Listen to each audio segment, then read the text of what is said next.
So things are going to take even longer than otherwise would have taken. So I think we are not seeing the onshoring. I think it's just the beginning. But I think things are going to get worse. Supply issues are going to dominate the next decade because, you know, we've got a bit schizophrenic. We want to be local, but we don't want to quite give up being global. I think the gentleman from BMW, Andreas, I don't know if he's here, he said the sentence of the day for me. He said, CATL is Chinese, but they're willing to put a factory in Germany to make batteries for BMW. And BMW makes its cars in China. So, you know, you can't say better than that. It's very difficult to Europeanize so quickly. It's going to take time.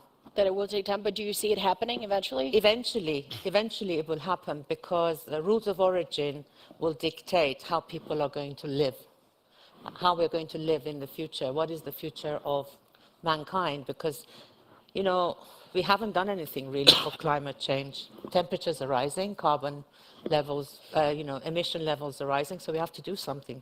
And we will. I think we will. Things will change. We'll sort of change the way we move. Mobility will change more towards public transportation and, you know, cars and scooters and last mile and jobs. You know, we need jobs. And I think the supply chain will create jobs and industry and technology will create jobs. And the next generation will dictate how we live. And it's interesting that you say with this new supply chain, we're going to see perhaps new job creation, but a lot of this new supply chain will be based on potentially robotics and machines that are going to be doing the jobs that usually people do. So I wonder, actually, do you see that happening? You know, a supply chain that is profitable, that sees growth, but actually also sees employment? Because I guess that's where the tension is too. That's for me? Yeah. Yeah, of course, we see it. We saw it even before. What is now reality is that this process was just speeded up. But speaking about supply chain and shortage economy, now the fresh issue of The Economist, the cover page is the shortage economy. Mm-hmm. Elder from us who lived here in this region, we know what does it mean, shortage economy. It means now I don't think it is the same, of course. I think that this is temporary. I mean, today's situation. Of course, if we are speaking about what does it mean temporary, if it is months or years, but I think in principle it is temporary. But if we are speaking about the main topic of this panel, which is competitiveness of Europe, competitiveness of Central and Eastern European region in particular, I think very, very important is speaking about these global trends, which are everywhere, which are, as you said, it is now very difficult to say which company is Chinese, American, and so on and so on. But there are some global challenges which are clear and which will influence very significantly future of competitiveness of the different parts of the world. I think there are a few which will be the most important. First one will be ecology, of course. We need to restructure our economic models, and it will have significant economic consequences for different parts of the world. Second one is geopolitical rivalry. It is another important point because it will be not only economic conditions or economic factors which will influence the competitiveness, but also politics in this regard, especially between rivalry between Western world, USA especially, and China on the other side. Then it is demography, because we have very different development in demography in different parts of Europe. And then finally, it is also the model of economy which we have all over the world, which is debt-driven growth, which means we have very quickly growing debt. And what we see now, don't want to speak too much, but what we see now is that Europe has problem. Just speaking about economic factors during the last 10 years, if we are speaking about USA, Europe, and China, we see that USA has the best economic performance. Just look at the share of global GDP, which is still 25%. Share of global GDP of Europe is going down. China has very serious problems now, which means what I think is one of the biggest problems is, and of course, USA has its own problems, especially political. But speaking about economic competitiveness, I think the biggest problem of Europe is the lack of creative distraction, lack of flexible economic conditions which are stimulating the qualitative changes, which are stimulating these new, very demanding conditions which are creating really new environment. And Europe in this regard is lagging behind. And specifically, Central and Eastern Europe, maybe we will speak later about this situation. Yeah, and you know, on that point, before we go to you, you know, you made a good point that I always find interesting. You know, the dynamics in the United States are, of course, different to Europe because, well, it's a very self-sufficient country, and that's where the administration is working on to be. But it also is about the innovation. You know, if you look at the big listed companies in the United States, they're the future of industries, companies, you know, it's your Airbnb, it's your social media, and it's everything around it. If you look at the listed companies in Europe, it really is the 20th century companies. You know, it's the pharmaceuticals, it's the car makers, and so on. You know, it still looks very old. Is that because in Europe there is still a risk aversion that you don't get in the United States or perhaps in the more Anglo countries, or does it have to be with the kind of leveling up and scaling up that you need? A lot of the companies that I speak to say the problem that we have is that in Europe, when you do the investor round, it's very, very hard to get access to the cash. In the United States, you do 2 rounds and you've raised the cash. Yeah. So, Really? Where? Well, many companies will tell you in the United States, you do your investor round with a good pitch and you get your money. I mean, look at the companies over the past 10 years. Name me one innovation in Europe, look at the ones in the United States. The ratio is probably 1 to 10. So why is that happening there and not here? It's a very complex phenomenon, of course. It has its historical reasons, different, and we don't have in reality single market in Europe still, yeah? Which means flexibility of the market is different, but also historically it is very different. And yes, I agree. And then if you look at the Europe inside, we see then very big difference in the north and south. But even Nordic countries, which are considered as without problems, have problems. If you look at Germany today, after 16 years of very successful, very stable government of Mrs. Merkel, we see that they've been missing necessary reforms. And answer is in flexibility and reforms.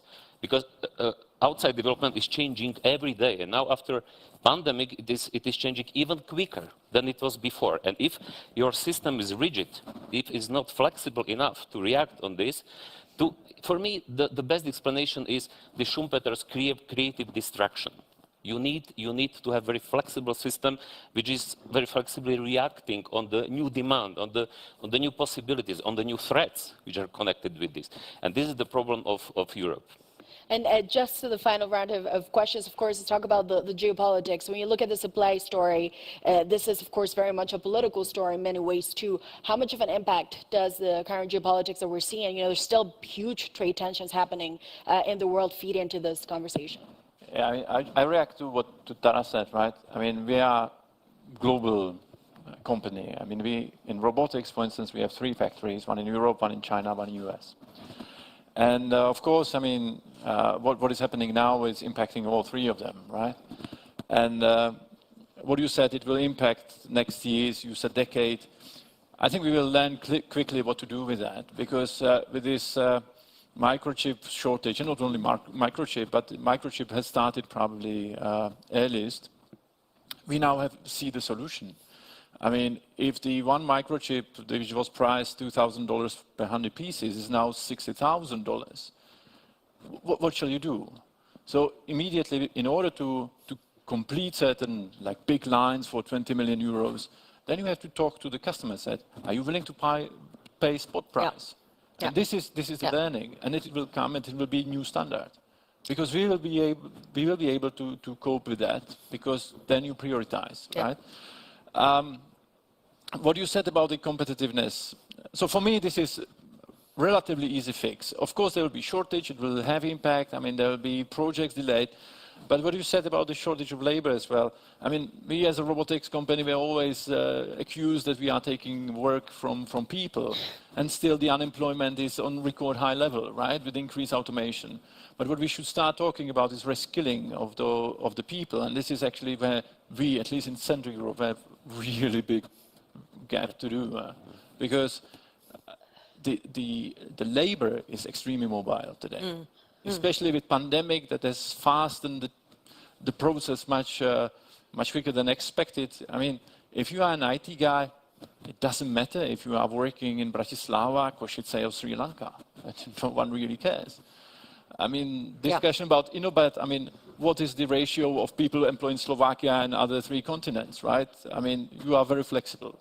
And this is actually, in future, manufacturing company, right? Yeah, so the human capital is extremely mobile today. And we should actually make sure that we get the best for European interests. Because if I see the people dealing with artificial intelligence, cybersecurity, there is a great community of people in Slovakia that is working for Asian companies. Yeah. They are living here, they are spending money, and they are taxing them. But the know-how and the added value is used in Taiwan, China, Japan. That's pretty sad. Do you want to, I feel like you wanted to... Yeah, I mean, I've worked all over the world, mostly in emerging markets, right?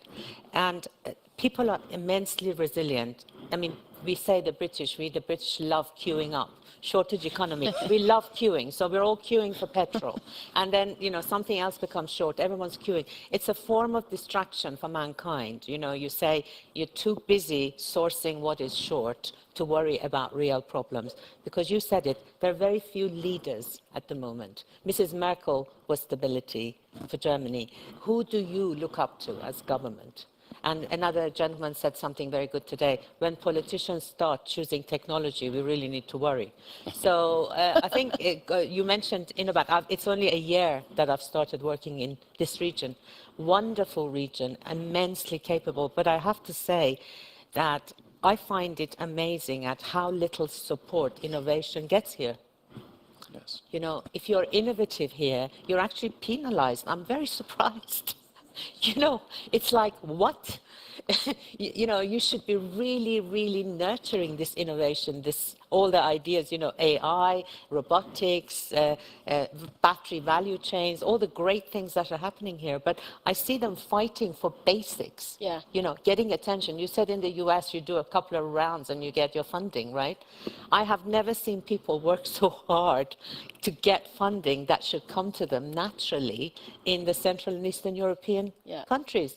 And this morning they were talking about it's too expensive because you go and buy second-hand German diesel and gasoline cars and bring them here. Therefore, you have the worst CO2 level. You're number 2 in terms of that. So I'm worrying about that. You know, you have to maybe bring some change here because otherwise, climate change will take the decisions for us. You know, for 25 years, we've heard 650 million people have no access to electricity. 25 years we've been talking about it, and now it's 700 million people. So we're not solving the problems that well, are we? But Tara, would you say, just to rub on this point that you make about perhaps the lack of innovation in Eastern Central Europe? I know it's very hard. There's plenty of innovation, lack of support. Lack of support. Is that because you feel like it's still very much ingrained? And again, I don't want to be rude, but this is something that, you know, behind the scenes, many governments in Eastern Europe still continue to tell you, in Central Europe, that what they see their big advantage is on the price, is competing on the cheap. Exactly. Is that because you are absolutely right. The decider of all of mankind's issues is cheapness. Yeah. We want things to be cheap. And if things to be cheap require subsidy, then we need institutionalization. As you said, disruption, positive disruption. And freedom of choice should be given to the consumer. And the consumer should elect to spend that money. I was saying this morning that mobile phones are a very good example of how it evolved, right? Because if you look at Haiti, the poorest nation on earth, per capita, there are more mobile phones in Haiti than there are in the United States because people choose not to eat to buy that phone, right? So somehow we have to translate that desire of the consumer to have the best into the support from the EU and nations to make it happen. You used the example of Innobat, I didn't, but I see them struggle. I see them, you know, they struggle. And some of the big ideas that came from this region, you know, cradle to cradle, recycling, making sure that, you know, energy neutral processes and businesses, all of those things are innovations, but they're not getting airtime. And this is a very good point, you know, because it does show that there's a lack and a mismatch perhaps between where government action is going and to some extent what your consumer also wants to see. So how can you narrow that gap? Yeah, I think specific problem of this region, I mean CE region, is that in first stage of reform we have been creating the basis for market economy. It was kind of will to change this because communism collapsed and everybody wanted to do it. Very strong kind of support for this was EU integration, because it was for us as motivation, as anchor also for. Now, you know, these countries entered the European Union, some of them also to Eurozone. They increased mass industrial competitiveness. It is the key. Yeah. We are still competitive in mass industrial production. Yeah. The problem is that it was based on the skills also, but also in the low salaries. But we are losing this competitiveness, of course, because we are growing. Economy is growing, wages are growing, and we are not doing enough for restructuring from mass industrial production to innovation-driven economy. But the problem is that first it is kind of lack of incentives for politicians to do this, because every reform is politically difficult, it's political challenge. And now it is not kind of necessity, and I mean visible necessity. It is necessity, of course, but people don't consider, even politicians don't consider this. And then if you don't have this kind of consensus among significant part of population and politicians, that reforms have to be permanent process, not campaign. We are doing 2-3 years reforms and then nothing, then we are great. And I see few countries which are relatively successful in this. Estonia is a good example. A very small, tiny country which has this kind of consensus among politicians that, okay, despite if it is center-right, center-left governments, they agreed that they want and they need to modernize the country permanently. And this is something which is missing, especially if I'm speaking about my country, Slovakia. Maybe we are, at least in Visegrad, for the worst example, or one of the worst examples, because we have kind of periods of very, very, very speed reforms that then doing nothing, and then so on. And then as more you are delaying necessary reforms, as more difficult politically it is to do, because then price and so on. Which means, but this is general problem, not only in Central Eastern Europe, I mean in all Europe, because this process of necessary modernization, saying in other words, doing reforms are very, very important and politically risky and politically difficult. And, you know, just to follow up on that, you know, perhaps a controversial question, maybe I get a lot of hate for asking this, and knowing that, of course, Eastern Central Europe is very, the politics is very hard to kind of reduce them to a stereotype. But I have to ask you this question, given that you mentioned EU integration and you also mentioned the politics, how they feed into the economy. What about rule of law? In the past year, we've seen a lot of money that kind of goes, you know what, I like Eastern Europe, it's cheap, it's good for my business, but I'm not sure if I like the illiberal turn that some countries are taking. How big of a risk is that? This is my favorite question, but of course it's for answers. But simply think, this is very difficult because friction and legacy. I mean, not only formal rules, but informal rules are changing very, very slowly through the change of generation. Gordon Brown said, I very agree with him, that regarding rule of law, first 400 years is the most difficult. And this is, of course, a legacy, I mean, historical legacy, not only from communist 40 years in this region and 70 in Ukraine and Russia, is really, really very difficult. And this friction and this reproduction of the informal rules and deformations in the informal rules are huge. Which means it is fight. It will be improved, and it is improving, I have to say. But unfortunately, very slowly, very costly. And it is one of the reasons why reforms are even more difficult maybe in this region.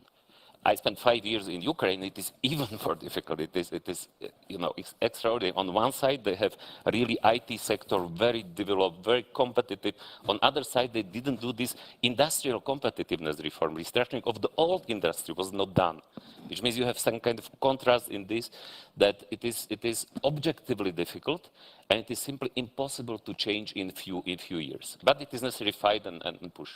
And do you see to that extent, of course, this week it's been very much in the news, in particular in one country, but I'm not going to name and shame anyone, but do you see this tension at times between kind of the national dynamics that happen in some countries and the rules also emanating from Brussels? And it's very important to ask this question because a lot of the industrial policy is going to be guided by Brussels going forward. Do you see that tension removing momentum in the economy? You mean tensions between Brussels and national? So the industrial policy perhaps that comes, and Okay, also the money perhaps also coming from Brussels with strings attached on rule of law. There is of course some tension, but I am deeply convinced that the European Union membership for countries like Slovakia, Czech Republic, others is the biggest fortune what they had. Without this, it could be much worse. Of course, EU has its own some problems, but in principle, EU rules and EU not only regulation but also fight for a level playing, for instance, for anti monopoly policy and so on, for responsible public finance, for instance, is very important. Which means I think it is grateful, it is very positive that there is this tension, because it is finally speeding up this necessary development to normally functioning, I mean, country with the rule of law and everything. And is that being passed through to citizens? I wonder if you want to add. She comes from the UK. We've seen those, so I wonder if how much. Because I fully agree, but it's not enough. At least from my industrial perspective, it's not enough. And what you mentioned here also is, I mean, we are lacking certain things like basic things like education here in Slovakia, right? I mean, how many universities we have? 46 for 5 million people. Yeah? Plenty. And basically say something about the quality as well. And if I look at the needs of the industry, right? I mean, from this cheap labor, we are coming even in Slovakia to higher added value, but we don't have the skills. Yeah. And this is not really something you can fix in 5 years. Yeah. And I mean, if you look at the current government, we are just in the middle of the term, right? So what they did regarding the educational reform? So far, nothing. Hopefully, there is actually something in pipeline. Kindergartens, let's say. We have to start there anyway, right? But I mean, we really have a long way to go. And the industry. What's the population in Slovakia? Is 3 million, right? 5.4. 5.4 million. Yeah. But I mean, the industries are actually very flexible in terms of mobility, right? And fortunately, there is so far no better option. But what we see, for instance, in Serbia is actually attracting a lot of industries by subsidizing, providing land, and so on. I mean, we see that Bulgaria is having exactly the same problems in Slovakia, lack of educated people in order to provide higher added value. So we still have time because there is no one better at the moment. But the clock is ticking, and I think we should really stop wasting time and do something. Yeah. And can I ask you in a follow-up on that point, because I see it for myself, you know, I'm based in Brussels. A lot of friends, colleagues that are Eastern European, very clever, very smart. You ask them, do you want to go back to your home countries? And they say no. So, but is that, I mean, how can you fix this brain drain? Because, again, these are super capable people that add a lot of value to the economy, and then you ask them, do you want to go back? And they say no. That's another thing. I mean, this is my favorite question. I mean, may I? Because, I mean, we, in Slovakia, we lost 2 generations in the 90s. University-educated people move out to the West, Czech Republic and others. But today, I mean, if I look at my old alma mater in Brno, which is a technical university, 7,000 Slovak students, at least 1/3 will never return back to Slovakia. 1/2. You know, if I may, because this is a very important topic. it is not like that, that if we will be, when we will be in the future reach, then they will return. No, no, if they will feel that it has perspective to return. Because if you have dynamic economy, which is growing 6-7%, is very dynamic, then it is creating better opportunities for young educated people than rich country, which is growing 2%, for instance. Which means, what is very important is that people have to feel that they have perspective there, and then they will return. Which means it is good that a lot of Slovakians are studying abroad, but bad is that they are not returning home. And also bad is that what Czech Republic is doing regarding Slovak Republic, they are taking the best students there. They're free of charge studying in Slovak language. They do it because it is active immigration policy. And we are not doing the same in connection with, for instance, Ukrainians and others, because it is competition, it is fight for the best brains, which means, and we had period in 2002-2006 when Slovakia was considered the most reformed country in the world, and I met those students in Prague, in Czech Republic, Slovak students in Prague, in Brno, and many of them told me at that time, yes, we want return because Slovakia was considered economic tiger, very dynamic, very 8% growth, which means it is also about image and perception of the perspectiveness. But can I also ask you, and again, you know, I'm going to get so much hate for presenting this ideas like this, but I think it's good to have the frank discussion. There's, you know, I hear this a lot also in Brussels, particularly the Eastern Europeans will say, you know, you see this catch up, so you see explosive growth. Of course, that's going to happen when you have a lot of catch up to do, but perhaps 2% growth in Germany, that's going to pay me more, good school for my kids, good healthcare. I'd rather stay there. Are we talking not just about the salary, but a whole ecosystem that needs to be made more attractive? Is that? And not only, it is also about roots. Majority of people feel the roots from the place where they have been born and so on, so on, which means Ireland is the best example. Ireland in 60s, 70s was huge emigration to the US, then reforms, very high economic growth, prosperity, many of them returned, also with experience, with money, and then after enlargement of EU, they absorbed a lot of people from, which means they turned this. And it is possible to do because, yeah, it is very complex. It has many of dimensions, this, but in principle, people, if they feel perspective, majority of them, I'm not saying all of them, in principle want to return. But I guess in the example of Ireland in particular, you know, what they did was cut taxes major time, attract Apple and the tech sector. People started getting paid well and then return. Is that basically essentially what you're saying? Perhaps that you need big names transferring here? You know, now it is. But they have big names. They have Jaguar Land Rover. Yeah. And but you see what I mean, you know, with the Irish story, it's very particular on the taxation, you know, that's how they were able to flip it. And some countries will tell you in a way that it perhaps was very competitive for them, but wasn't good for the European Union overall. So, you know. This is a more difficult question. It is another my topic, my favorite topic, because we did tax reform. One of the reform which we did was tax reform, and we have been accused at that time that it is tax dumping and unfair tax competition. But that's simply not true. I didn't want to use that word, but you did it. No, we collected more than before. We just restructured the taxes. We canceled some taxes, we reduced some direct taxes, but we increased some indirect taxes. And finally, the tax, we didn't have a lack of money which we covered from the structure of European funds. No, on the contrary, we had more money from taxes because the economy was growing and we collected more money. And finally, if you are growing quicker, you are shorter time in position of net receiver of the European money. It is more complex phenomenon. It's not just look at the rates in the, another example. We had 19% of corporate tax rate. At that time, Germany had 38% average profit tax rate.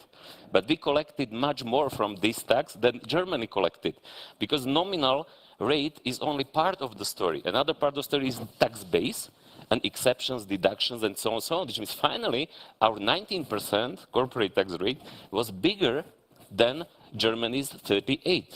Which means this, sometimes it's a very simplified thing, the discussion on this. And can I ask you just to also wrap on this conversation of, you know, brain drain or attracting talent? Of course, you work here in this region, but you're also based in the United Kingdom. It does seem that the debate in terms of what's talent, what's high added value worker to the economies is very different and changing very fast. How do you see it? What's to you a high added value worker? So brain drain is nothing new. It's been there forever, and it's part of the supply chain. Human capital is part of the, you know, supply chain. And I think that you quoted Gordon Brown, but it's actually the problem with mankind is we have amnesia. We don't look at history. We forget about past lessons, and we repeat our mistakes over and over again. That's the problem. So, tax incentives and tax reforms don't build economies, because you give them a 10-year tax break, they come for 10 years, then they uproot and go somewhere else where you get a bigger tax incentive package. It's about the ecosystem, creating the right ecosystem for people to put down roots. This is the words that you used, and that's exactly right. How do you entice people to put down roots somewhere? And if you notice, countries that are subjected to sanctions typically do well, because people come together. People come together, they become united, and they get a common purpose. And countries that are thrown money at, EU funding, sometimes don't even know how to spend that money. They can't spend that money because they don't know what to do with it, because they're clogged with bureaucracy.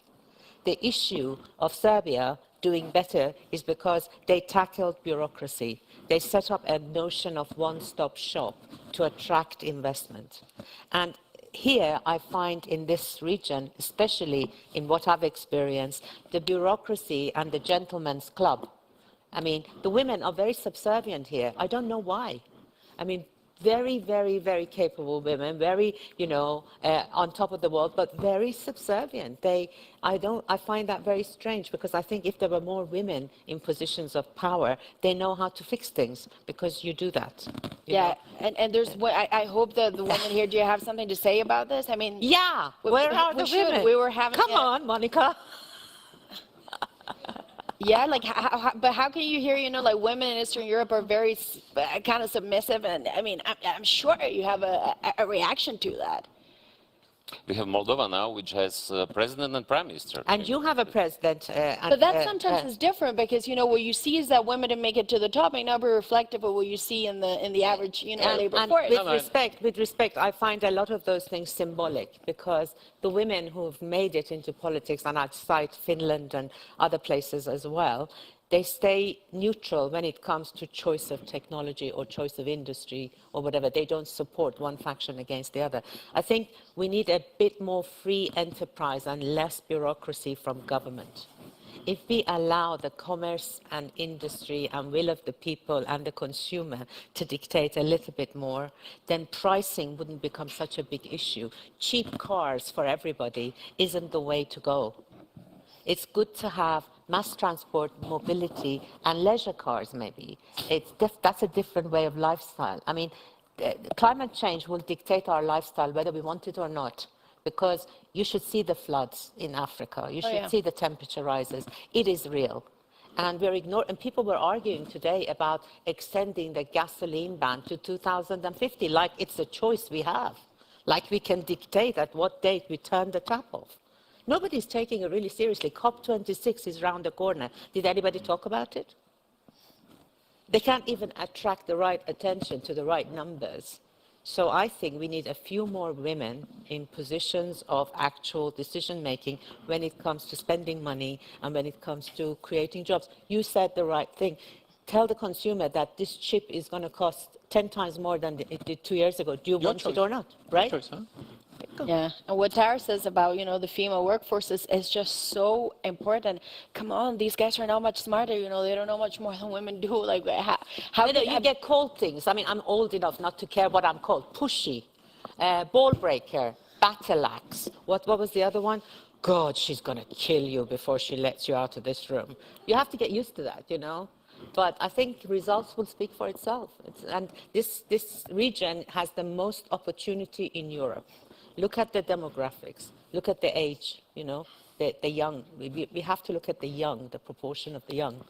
And I think that's where your opportunity is, to support your new industries and your new technologies. And it brings, look at Japan, when they finally started taking women seriously. Someone had go ahead. Well,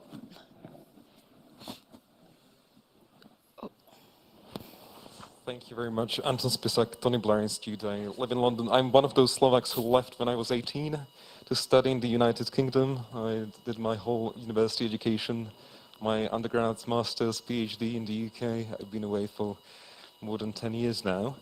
The problem is serious about brain dead, and I think what matters in the end is the quality of opportunities for people to come back to. I think that is the single most important thing. The one positive thing is that it has been changing in the last couple of years, and I have seen a whole number of people who spent their 20s abroad actually gaining a lot of extremely valuable experience they would not be able to gain in this region, and then bringing that experience to the region, Slovakia, and then being able to set up their own companies and try to change things. So I think it is not necessarily a negative thing in the grand scheme of things. It is about being able to incentivize people to come back and give them the quality of opportunities that they are looking for. But the serious point I wanted to make about the innovation economy and the transition and the attempt to overcome the middle income trap, which is a real economic threat, is that this region has been chronically underinvesting in R&D for a long time. The average EU 20 spend on R&D is around 2%. In Slovakia, it's 0.8%. And that includes public and private R&D. And that's just one indication of the scale of the problem here. So I think the biggest problem in this context really is the lack of long-term vision and long-term commitment that political leaders really need to make in order to overcome these challenges.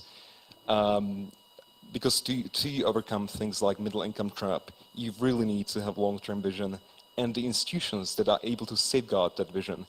And at the moment, all we can see really, and it's the feature of politics in 2020s, I suppose, is politics driven by very short-term interests and a lack of that vision. So I think there is a really serious question about how we can institutionalize that long-termism in policy making, and how can political leaders build strategies that are really designed to tackle those long-term issues. Maybe just one addition what you said from my side. What you also need is not only vision and implementing it, but you have to have consistency. I mean, for instance, education, I mean, you cannot do anything in one term, which is 4 years, right? I mean, if we look, we are extremely good in Eastern Europe.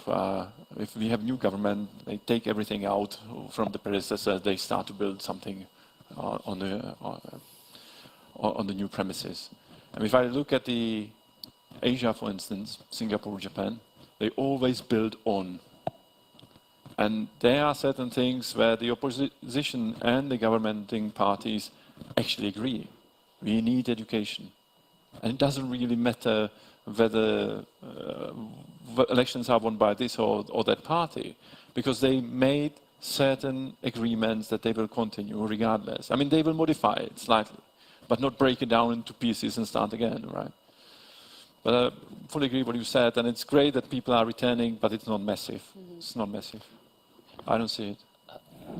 I think this is what I mentioned, what I had in mind if I mentioned this kind of consensus on permanent modernization of the country. And I think this is the most important part of the vision, because you can paint the visions for there will be 20, 30 years, we don't know. But problem of this is that, yes, we have really underinvested in and very bad quality of high education, in Slovakia particularly, in research, but it will be not enough. This is the problem. That even if you will give more money, even if you will improve university quality, which is difficult and long term, it will not be enough, because the problem is very complex. You have to have sound and sustainable public finance. You have to have effective and improving public administration, public services. You have to have permanently improving business environment, and you have to have development of knowledge economy, everything what is connected with this. Only if you are doing progress in all these areas, you are creating conditions for this restructuring, from mass industrial production to innovative economy.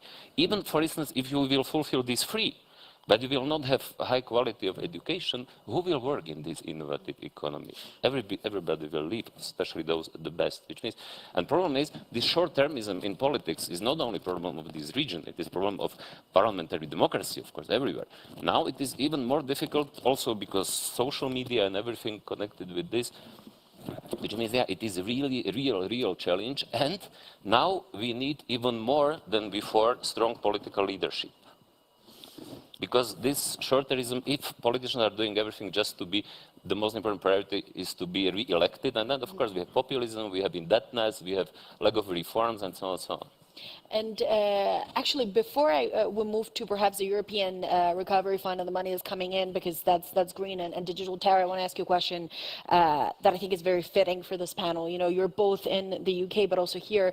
There is no question, and you know, and I lived in the UK, and this is a real debate that kind of Eastern European migration or Eastern European labor force was seen as not the best quality for the UK. Now, flash forward 10 years, you have companies begging the government to extend visas and change that regulation. So, first of all, isn't that ironic? And then secondly, you know, are we wrong in terms of measuring how you add value and what high value means? I think people deserve the government they get because we, the voters, bring it on ourselves, okay? And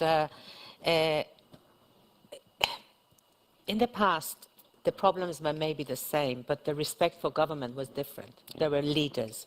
Social media has made everybody naked. Everybody knows everything about everybody. If Winston Churchill lived today, he would be one of the most hated leaders on the planet because everything about him and his personal life and everything else will be known, and people would never vote him the greatest Oh, he'd be Briton on cancelled earth. for sure. Yeah, right. He'd be cancelled Okay, so for sure. his statue will fall and everybody will jump on his head and all of that stuff. So we deserve the government we get. That's point number one. Point number two is that information has turned into misinformation. So my neighbor voted Brexit. And my neighbor in my holiday home in the middle of England voted Brexit because she firmly believed we were a victim of immigration and Syria was part of Europe. That's what she thought. Because all the Syrian immigrants that were coming to live in her area, she believed they were Turkey part. was joining immediately. Exactly. So, and then my other friend was telling me that her workers voted for Brexit because they believed that EU was dictating the shape of vegetables and all of these things. So misinformation leads to a lot of calamities. So we need accurate, proper information. Secondly, I do not believe that it's all the role of government. Increasingly, we have to consider what you said. It is personal responsibility. Japanese and Singaporeans feel personally responsible for their, nation and their growth. And they have, hundreds of years worth of back experience to rely on. Here, we keep ditching everything. We keep ditching everything for something new. And expats, with respect, they all come home to build something, but they expect a different treatment to local people. And that creates this two-tier society. And I noticed this at work, that there is a friction between diaspora, having come home, and local people who feel they're being treated differently. And in Africa, it's so glaring, this issue of expat versus local. I've always loved that in the UK there are no UK migrants, they're just British expats. Exactly, exactly. I've always loved that. And now, I mean, my husband is a professor at Imperial College. I have heard this issue of lack of investment in R&D since I was 20 years old. It seems we never invested in R&D. This is an old issue. So I think we as individuals and private sector and entrepreneurs have to take life into our own hands. It's up to us to basically gather together and create a society that is just transition, fairness, men, women, diversity, all of that. It's in our hands, And the EU, to me, is an interesting concept. I mean, I am a very much a Remainer, and I, applaud the EU and all of that. But sometimes, individual nationalities have to play a role. Yeah. It's very difficult if you don't see the differences and celebrate the differences instead of trying to iron away the differences. And, going back to perhaps the comments that we had from the audience, but of course this question about perhaps the UK. I remember The Economist had a front page that said Brexit will trigger now a kind of return of Eastern European minds that have been in the United Kingdom and go back to Eastern Europe. I guess perhaps they were referring to more like countries like perhaps Romania or Poland and so on. But to me, if I look at that front page and what you said and the audience has said, it seems a that really did not materialize. That this No. big return and we're going to see Brexit No. is going to bring the best back home. That hasn't happened. It didn't. And what it in fact has done, if I look at university level, PhDs and research for, what has happened is that more Commonwealth people are coming. We're getting a lot more Singaporean, Chinese, Indians into positions of research. But interestingly, it's not the governments or even the electorate who made the changes. It's actually big industry. Yeah. Rolls-Royce chose to move to Germany, right? And that took a great deal of research from the UK. And if you look at what's happening within the car industry, who owns who, you get confused, isn't it? I mean, Mini is owned by, is it BMW? Mini is owned by BMW. Somebody else bought, Tata Motors bought JLR. So when you look at the ownership of the asset, and then you map that on where the actual commodity is built, which is Slovakia, then you come to understand, like I've done over the past year, that zero decision-making takes place here, where the cars are made. That is the issue. The issue is decision-making and direction of use of funds. Batteries have to be made where the cars are made. I mean, it's like fact of life. 55% of the cost of a vehicle is its battery, right? So batteries should be made where the car is made. If it makes it more expensive, that's where the incentive should go. So what are we getting? It's the Chinese who make the batteries, and it's, talk to the car maker. The car maker says, I need to be competitive on cost. I can't take a risk that my cost will go up. So what is this circular argument of catch-22? So that's where legislation should come in. Legislation should come in to say, if you make your cars in Slovakia, please make your batteries in Slovakia. I mean, that's what I think anyway. And there was go ahead, if we could get him the, and there's also you, okay. And you too, nice. Hi, Jeff Lightfoot from Center for International Private Enterprise, and thanks for a good discussion. Maybe a short comment as an expat immigrating here, and then a question for the panel. But you talked about attracting talent, or the Czech Republic almost pulling away Slovak students. As an American married to a Slovak who left 11 years ago, and she's coming back for my new job here, navigating the foreign police and the bureaucracy here is just, you can see what a deterrent it is to bring to anybody wanting to actually come and live here from outside the EU. When did you come? A couple months ago. So you still have like 12, 15 months I know. of that. And you said if one more document has to be notarized, apostilled, right, and certified translated, and it's like, it just makes, you would say, why would, for universities, would you ever get anybody who would want to come outside of the EU to move into this system? Because it really takes a huge amount of commitment. If it wasn't for the fact that I was married to a Slovak, it just wouldn't work. So I think that's something to think about in terms of moving up the value chain. Anecdotally, I'm just sort of stunned by this. Incidentally, the US is even worse. I have to tell you, getting anything done in the U.S., forget it. It's not easy in the U.S. No, I know, because my wife just went through that in the U.S. too. But my family live in America, so I know, because it's impossible to do anything. It takes a lot of determination for sure. But I did have a question then for the panel about the whole idea of onshoring or sort of reshoring of supply chains. I've heard people in Romania see this as an opportunity post-COVID, and you hear from desire in the Western Balkans to maybe they could be part of this reshoring. Is any of that realistic? And based on this conversation we're hearing, where might be the places in Central Southeast Europe that could potentially take advantage of that? What would be the most promising markets you might see? I think it was answered. From my perspective, it was answered already by TATRA. Very simple. Who will be the most flexible at the moment? And actually, I would like to react to what you said. I mean, it's about the whole environment that you create for the people coming into the country, right? I'm not Slovak, I'm Czech. And I can tell you that for my kids that were that time very, very young, I mean, the experience with the foreign police was really drastic. Yeah. Of course, I'm doing a little bit better, but I mean, if you have this kind of conditions, how you want to attract talents? I mean, basically they force you to queue in 24 hours up front in order to get in. Then we talk about European Union, Schengen. What are we talking here about? Huh? So Good point. Yeah, but your question regarding nearshoring, yeah, everybody's speaking about this, and of course it depends because, for instance, I will give you a very concrete example: Ukraine and what is happening in this geopolitical rivalry between the West and China. China is the biggest exporter of these rare materials, yeah, and Earth minerals. this is necessary to change this also from geopolitical reasons and safety reasons.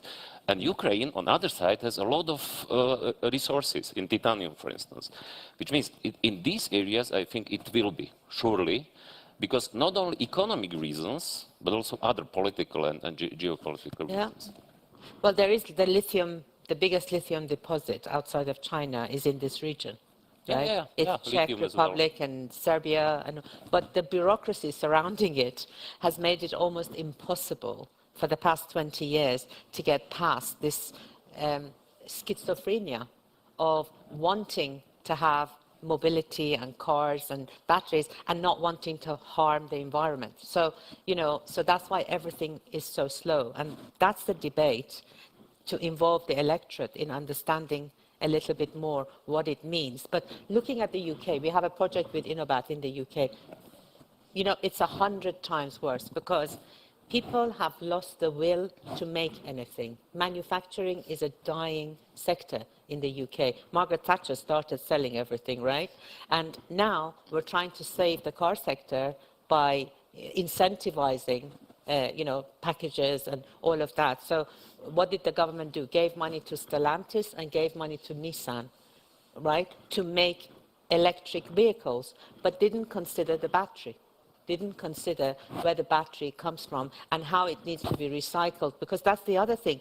We keep talking about the final product. It's actually the entire value chain. It's from taking the material out of the ground, turning it into active material for battery, then making it into a battery, then making a car, and then you have to recycle all of that. So returning it from the beginning back to the beginning. And the recycling is the biggest challenge. People were talking about charging being the biggest challenge. I don't agree with that so much because I think charging, the technology will change. Soon we will do it wirelessly. We'll have little pads and we'll put our cars or scooters on top of those little pads and like Scotty with Star Wars and all of that. Maybe soon we won't even need cars. They beam us up. What do you think about that? And I think there were two more questions there's two more. So given that we have 8 minutes left, I think I'm going to leave the floor to you. Yeah, Zoltán Varga from Hungary. I have one comment and one question. The question is, how do you see the impact of the global minimum tax on the EU and on the V4 countries? And the comment on luring back young people to the region, I think it needs political stability, not only growth or GDP growth, but it's political stability. If the people don't feel that they can express their view and there's no free media, they will not come back. Thank you. Yeah, I agree.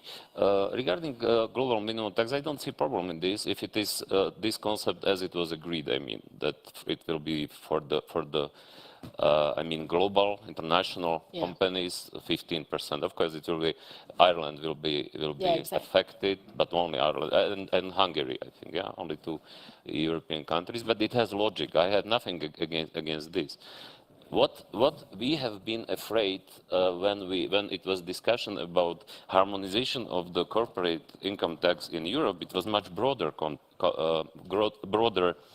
project, and it's still under discussion. And the problem is, when we did tax reform, what we did? We cancelled some taxes, we reduced direct taxes, and we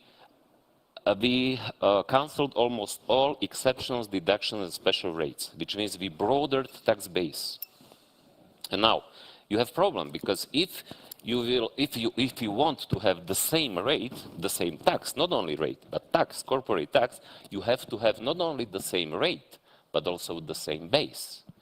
And if you're speaking about the same tax base, then the question is theoretically and also practically, the best is to have broadest possible base and lowest possible rate. But to cancel, to remove from your tax system exceptions, deductions, and special rates is politically such difficult, it's almost impossible because, you know, groups are profiting from this, they're very influential, and so on, so on. Which means it is impossible, because I told at that time, at the ECOFIN ministers, I told my colleagues, okay, we will agree if we will take as common tax base Slovakian tax base. But you will have to remove all these exceptions, deductions, special rates, and it is politically simply impossible. But if not, if we will take some kind of compromise of, in the middle, average tax base, then we will have to impose to our system, again, deductions, exceptions, and so on. Which means it is practically impossible to have really one tax, corporate tax, which means not only rate, but also base. And on that note, I mean, especially when you look at Eastern Europe, there's a number of countries, of course, that don't have the euro. Some would argue, you know, if you try to harmonize the taxes, but you don't share the same currency to some extent, does that even work? I don't think that it is connected directly with the common currency. Regarding, it was your previous question, which we didn't answer, is what happened with EU after UK came out. And it was interesting because I was finance minister 2 times. Once before euro, and second time after euro was implemented, was working. And it was, but it was interesting from this point of view that at that time when it was without euro, the influence of UK and others was much, much bigger. But after euro was implemented, the most decisions and discussions have been done in Eurogroup discussions, which means then in European Union, ECOFIN, finance ministers meeting, was mostly irrelevant issues. It's pointless, because especially it's all about the European Central Bank right now. Exactly. So exactly. it is, Which means this was, I think, also important that because euro, real influence of UK was really decreased in the European Union. But then how does this apply to perhaps Eastern Europe? You know, again, countries that say we want to stick with our national currency because it gives us a competitive edge. But as you said, the big decisions in the euro architecture are done now by the big holders of the euro. So doesn't that take away some of the leverage that you could have? And not only for small and open economy to be in eurozone is, in my opinion, has much more positives than negatives. Okay, if you're speaking about the UK, it is a different story. But look at Estonia. Estonia entered eurozone in the peak of crisis in 2010, I think, or 11, which means because they know that for them, small and open country doesn't have independent monetary policy. It is simply impossible from the definition. Which means that if you are so interconnected with the Eurozone countries economically as Slovakia is, there's no doubt that it's better to be. Despite of the problems and costs, and maybe potential future costs, which we still don't know what will be exactly. And you know, that's also, I find it very interesting. You know, there's a number of, again, not to name and shame anyone, but, you know, again, some of the Eastern European countries that have their own currencies, you know, behind the scenes, the finance ministry will tell you, we want to keep it because we devalue quickly, we jump out of crisis very quickly, and we play that game, you know, the way that perhaps, you know, countries like Italy and Spain used to do before they became big members of the euro area. Is that logic ultimately in the long run flawed? It's doing more damage than good? In the long run, we don't know, of course. You know, prognosing is difficult, especially future. Yeah, which means it is difficult to say. But look at today, what is inflation development in Poland, Czech Republic, Hungary, and what is in Slovakia? Yeah. Which means we can see also now positive consequences of the being in the euro. Would you agree with that? Do you see any? You would agree with that? Yeah. And I mean, look at the Czech Republic. I mean, being Czech, I mean, the influence from Germany is what, 60%, right? Yeah. So what do you want to do? And the other Eurozone countries are remaining 25. What are we talking here about? And I think there was a final question from the audience. Was it you that wanted? Yeah, let's take that one. Hi, my name is András Simon. I'm also from Hungary. My question is, first, I fully agree with Mr. Miklos about the importance of creative destruction and continuous modernization to speed up the development of Europe. However, this means taking risks and moving people out of their comfort zone, which Europeans have never been good at compared to Americans for various historic reasons. But the challenge is for politicians the following. If you look at the last 15 years, we had 2 major crises. We had the financial and economic crisis, and now we had the pandemic. The consequence of this is that people, I presume, want more security rather than less security. And then you have a politician who wants to get re-elected. And he chooses between giving people more security and slower growth, potentially, or taking the risk of not being re-elected. So what is the motivation for politicians, in your view, to actually go and take the risk and trying to move people out of their comfort zone in such an environment? If you're able to answer that, then you're in for a Nobel in politics. What is the one? Exactly, you are right. It is I mean, described the situation very, very correctly and precisely.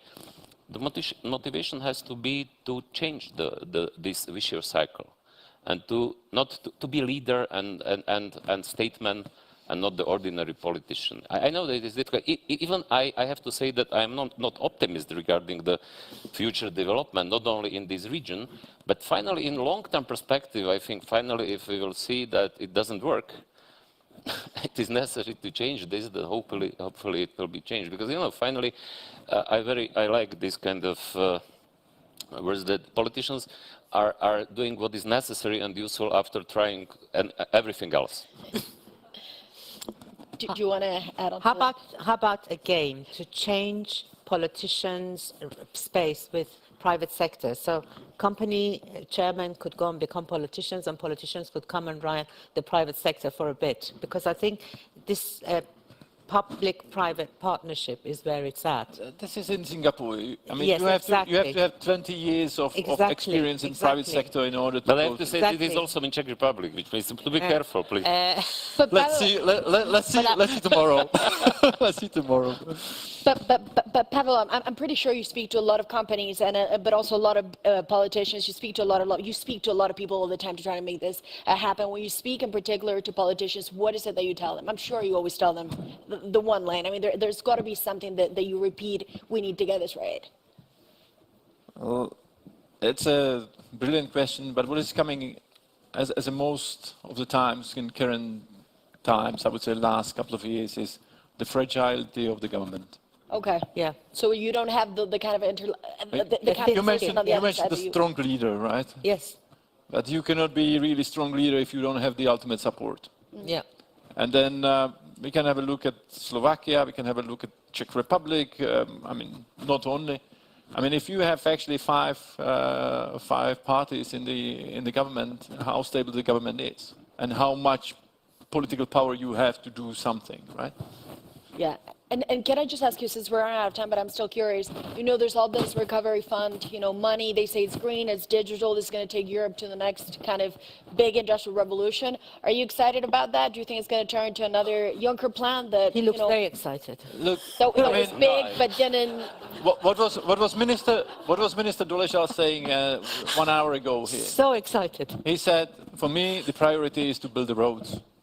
The priority number one is maybe to electrify. But Monica right? told him off. She told him off. But I fully agree with him. I mean, we really have to set one priority number one.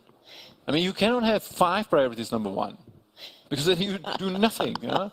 I mean, of course you can do it together, right? You build the roads and you build the charging stations around it, but you have to really focus. And I think that from his perspective, I really like what he said. I mean, let's focus on rail. I mean, rail is actually the low-hanging fruit here, if we get it funded. Exactly. Well, time's up. It went by very quickly, so I hope, you know, it means that it was good. I certainly enjoyed the session, so thank you so much for taking the time, and also thank you to everyone that put the questions that were actually very good. The gentleman that asked about the OECD tax, you know, deal that was agreed yesterday, you put me to shame as a journalist, because that was actually the big news item of the day, and I forgot to ask about that, so well done. And thank you. Yeah, we'll hope to see you next year. Thank you so much. Sarah, Ivan, Pavel, thanks so much.